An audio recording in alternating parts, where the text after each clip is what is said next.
Kemudian ucapan terima kasih 350 perwakilan gabungan asosiasi pemerintahan daerah seluruh Indonesia, BPD dan aparat desa se-Kabupaten Banjar menggelar musyawarah kerja cabang pertama untuk menyatukan program kerja pemerintahan desa. Salah satu SSU yang dibahas diantaranya tentang pengelolaan dana desa, termasuk ancaman penyalahgunaan dana desa yang bisa menyeret kepala desa maupun aparaturnya ke dalam tindak pidana dan melanggar hukum. Apalagi masih banyak penggunaan anggaran dana desa lebih fokus untuk kegiatan pembangunan fisik yang kurang berdampak terhadap pengembangan desa secara keseluruhan berbasis dari dana desa. Ketua Abdesi Pusat Surta Wijaya mengingatkan kepala desa dan jajaran BPD Kabupaten Banjar berinovasi dalam mengelola dana desa dan tidak terfokus pembangunan fisik, akan tetapi juga mengalokasikan untuk pembangunan SDM seperti beasiswa atau kursus berbasis IT. Saya berharap berbekal Kabupaten Banjar, perangkat desa dan BPD ya harus sinergi ke depan membangun desa, karena besok kan dana desa juga cukup signifikan ya. Paling nggak saya berharap tadi 70% harus diatur oleh desa, 30% diatur oleh pusat. Kenapa demikian? Karena saya berpikir bahwa kebutuhan desa sangat berbeda-beda antara desa yang satu dengan desa yang lain. Itu sangat berbeda-beda. Nah, artinya agar potensi sumber daya alam di desa itu bisa, yang disebut kearifan lokal, bisa lebih baik ke depan. Sehingga PAD pendapatan desa akan lebih baik ke depan. Karena harapannya ada dana desa itu bukan harus ketergantungan setiap tahun nanti. Ketika menjadi desa mandiri, sudah lagi tidak berharap dengan persoalan dana desa dari pusat. Itulah yang harapan kita, desa jadi mandiri.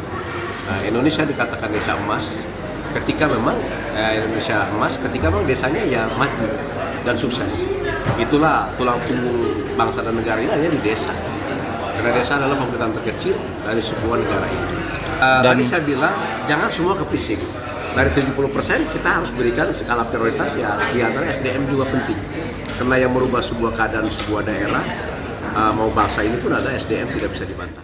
Sementara itu, Asisten 1 Setda Banjar Rahmat Dhani membenarkan pembangunan SDM generasi muda di pedesaan jauh lebih bermanfaat agar lahir generasi yang bisa membangun desa serta produktif. Tentunya kami berharap bahwa penggunaan dana desa itu berlangsung efektif sesuai dengan aturan, sehingga kedepannya kan tidak ada permasalahan-permasalahan lagi, tidak ada yang berhubungan dengan pelanggaran-pelanggaran, sehingga harus direpotkan lagi kawan-kawan perangkat desa, kepala desa ini berhubungan dengan hukum seperti itu. Jadi tentunya mudah-mudahan bisa lancar sesuai dengan ketentuan.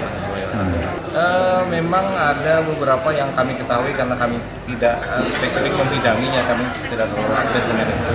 Ada beberapa yang sempat jadi permasalahan seperti itu. Tentunya itu kita jadikan pembelajaran untuk yang lain dan untuk kita sempurnakan ke depan. Terkait masalah peningkatan SDM terhadap pembakar itu sangat perlu. Sebab saat ini perlu ditingkatkan wawasan terhadap kepala desa, bagaimana tata cara pengelolaan keuangan yang benar, tepat sasaran, dan tidak melenceng ke arah yang berlawanan dengan hukum. SDM tunggal digitan bahasa Banjarnya, tunggal digitan. Karena kalau kita langsung meroket kali bisa.